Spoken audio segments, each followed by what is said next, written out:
Good evening, visitors. Welcome to the Australian War Memorial's Last Post ceremony. My name is Robert Adams. This evening, we warmly welcome the family of Private Randall Frank Wallace, whose story will be told shortly by Warrant Officer Rodney Wallace from the Royal Australian Air Force, who is the nephew of Private Randall Frank Wallace. As always, we welcome the veterans who have served, those that are still serving, and the families that love and support them. The live stream of this ceremony is made possible by the Returned and Services League of Australia and the RSL and Services Clubs Association. We welcome members who are watching the broadcast of this ceremony across Australia.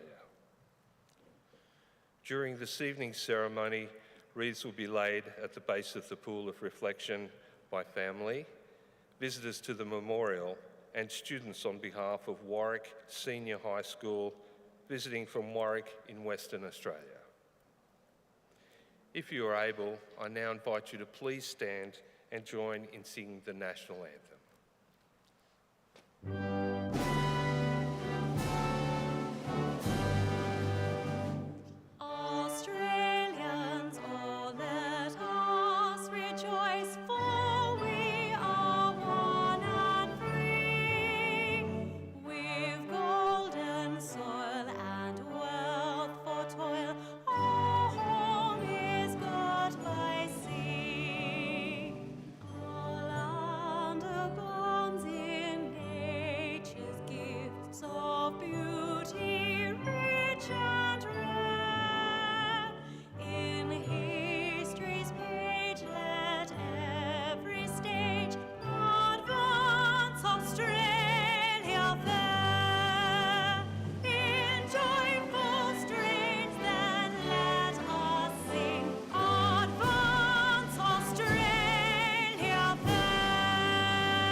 Students and visitors who are able to be seated, you may now sit down.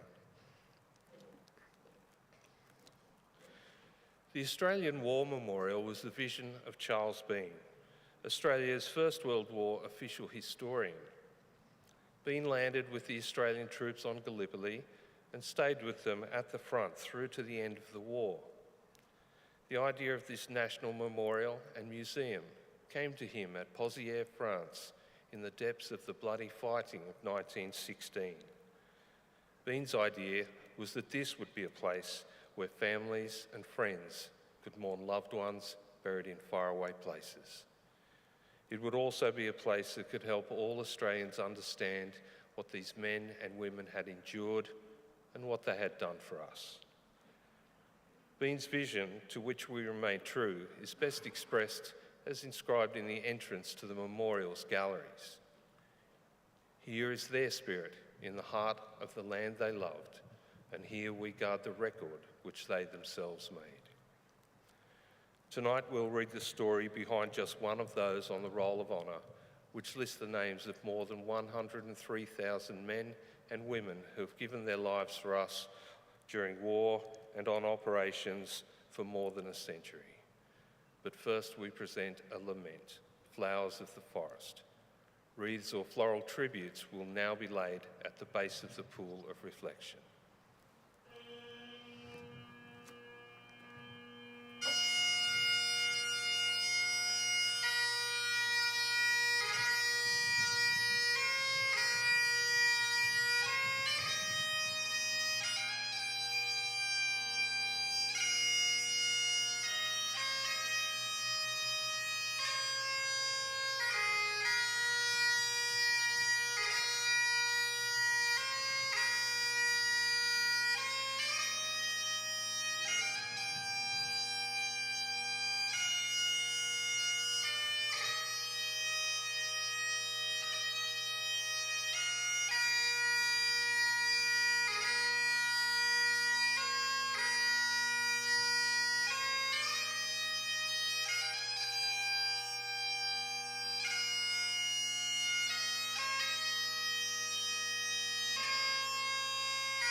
Today we remember and pay tribute to Private Randall Frank Wallace. Randall Wallace was born on the 18th of November 1916 in the Melbourne suburb of Brighton, the son of Walter and Rosie Wallace. Little is known of Randall's early life. His mother died when he was about 14 years old, and when his father later remarried, he gained two stepbrothers, Bruce and Graham. The family lived in Melbourne, and Randall worked for a time as a grocer's assistant. Randall Wallace enlisted in the 2nd Australian Imperial Force on the 11th of June 1940. Later that month, he was posted to the 8th Division Petrol Company, responsible for the supply and transport of petrol. Wallace's service was initially plagued by illness. In July, he was hospitalised with pharyngitis, a severe sore throat. After rejoining his unit towards the end of August, he suffered from influenza whilst on leave. And in September, he was hospitalised, this time with mumps. Back with his unit in October, he was transferred to 9th Division Petrol Company. On the 29th of December 1940, Wallace embarked at Melbourne, bound for overseas service. After arriving in Palestine at the end of January, Wallace and the 9th Division were sent to Cyrenaica in Libya in early March 1941 to complete their training and equipping as part of the region's garrison. Short of equipment such as machine guns, mortars, anti-tank guns and carriers, most of the division's artillery and cavalry units did not accompany the infantry brigades to Cyrenaica. Perhaps because of this, Wallace was detached for duty with the 2nd 13th Battalion for about a month. The 2nd 13th was the first complete Australian unit to fight German troops during the Second World War in a battle at Iwo Jima in April 1941. By the 9th of April, the 2nd 13th joined the rest of the division at Trabuc, where it helped defend what became known as the Fortress. The 2nd 13th was the only Australian battalion to see out the siege. It planned to evacuate by sea in October, but was delayed when its convoy was forced by enemy air attack to turn back. The battalion remained in Trabuc until the siege was lifted in December. In early January 1942, Wallace was detached for special duty at Dimra, an Allied army camp a few kilometres from Gaza in the Hebron Hills in Palestine. On the 9th of January 1942, Randall Wallace was wounded by a bomb blast. He died of his wounds that day. He was 25 years old. He was later buried in Trabuc's War Cemetery, where his remains lie today under the inscription chosen by his grieving family. We cherish a loving memory, Dad, Chum, Graham, Bruce. His name is listed on the Roll of Honour on my right, among almost 40,000 Australians who died while serving in the Second World War. His photograph is displayed today by the Pool of Reflection. This is but one of many stories of service and sacrifice told here at the Australian War Memorial.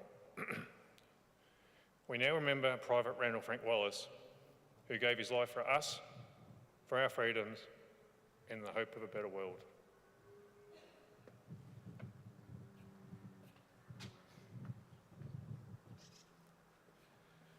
Please stand for the reading of the Ode and the sounding of the last post.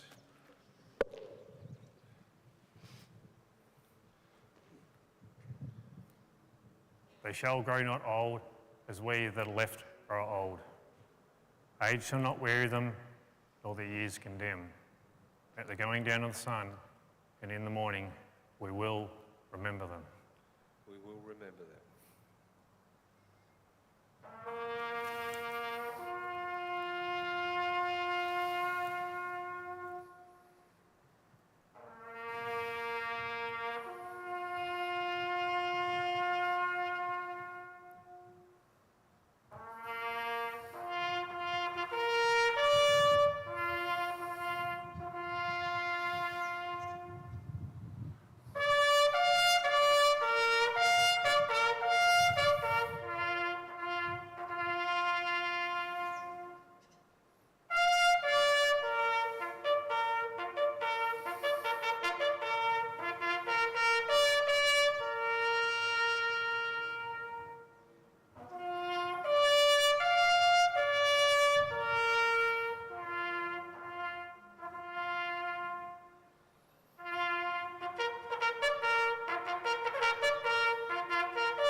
lest we forget. Lest we forget.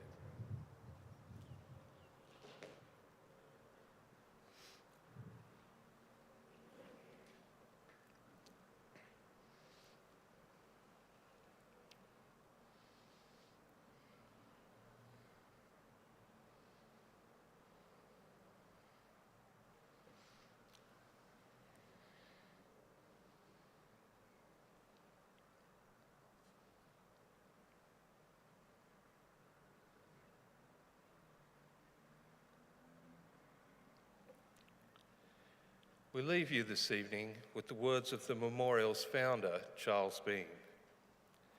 Many a man lying out there at Poziere or in the low scrub at Gallipoli, with his poor, tired senses barely working through the fever of his brain, has thought in his last moments, well, it's over. But in Australia, they will be proud of this. Ladies and gentlemen, girls and boys, that concludes the last post ceremony.